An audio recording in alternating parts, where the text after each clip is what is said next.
مریضوں کو جو کلکیریا کے ہوں اگر ایبارشن کی ٹینڈنسی ہو تو اس میں ابھی کلکیریا بہت قیمتی دوا ہے. ان بعض کیسز میں نے کلکیریا دی تو عجیب اتنا جلدی کام کیا اس نے, حالانکہ جلدی سے مراد نہیں کہ آج اور کل کے درمیان, کہ 1 مہینے کے اندر اندر اس نے اتنا کام کیا کہ اگلے مینسس کی وجہ سے پہلے حمل ٹھہر چکا تھا اور پھر وہ جاری رہا, اس کو کوئی پرابلم نہیں ہوئی. تو ایسا معین ایک کیس میرے علم میں ہے جس میں مجھے بھی تعجب ہوا تھا کہ اتنی جلدی کیسے تبدیلی ہو گئی, کیونکہ بہت پرانا کیس تھا ایبارشن کا. تو ایبارشن میں بھی جو ٹینڈنسی ہے اس کو دور کرنے کے لیے صحیح دوا کا ذہن میں آنا یہ بہت ہی ضروری ہے, کیونکہ ہر دوا کام نہیں کرتی, چھٹا بھی کام نہیں کرتا. ایبارشن میں کچھ بعض مزاج پہچاننے پڑتے ہیں, ان کے مطابق اگر کام کیا جائے تو خدا کے فضل سے بہت افیکٹو ہوتی ہے. ایبارشن میں وہ بھی کام آتی ہے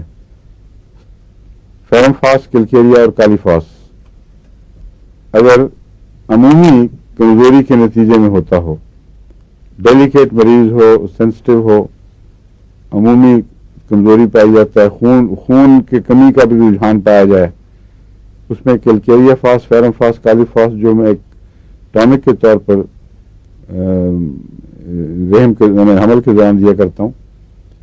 اس میں یہ دیکھتا ہوں, احتیاط کیا کرتا ہوں کہ مسلسل سارا عرصہ نہ کھلائی جائے, بلکہ آف اینڈ آن,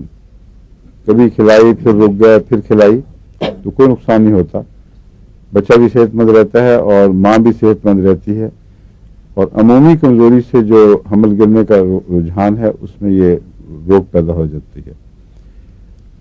دوسری چیز جو اس کی مددگار ہے وہ کولوفائلم ہے. کولوفائلم بھی بہت اچھی ہے, لیکن اگر اس کے ساخت مریض کی کلکیریا کارپ کی ہو, وہی نقشہ جو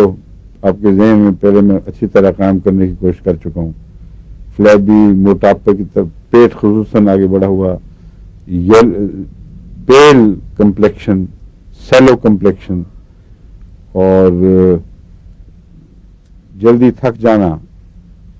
اس قسم کی بہت سی باتیں ہیں جو پورے مریض کے نقشے میں آتی ہیں. ایسا مریض ہو تو بغیر مزید غور کیے پہلے کلکیریا دینی چاہیے, پھر دوسری دوائیں.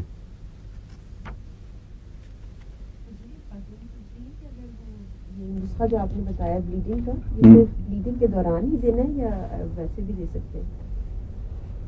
بلیڈنگ کے دوران بھی دینا ہے.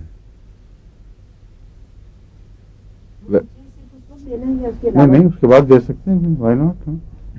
بلکہ ضرور رکھنا چاہیے کچھ عرصہ جاری, ورنہ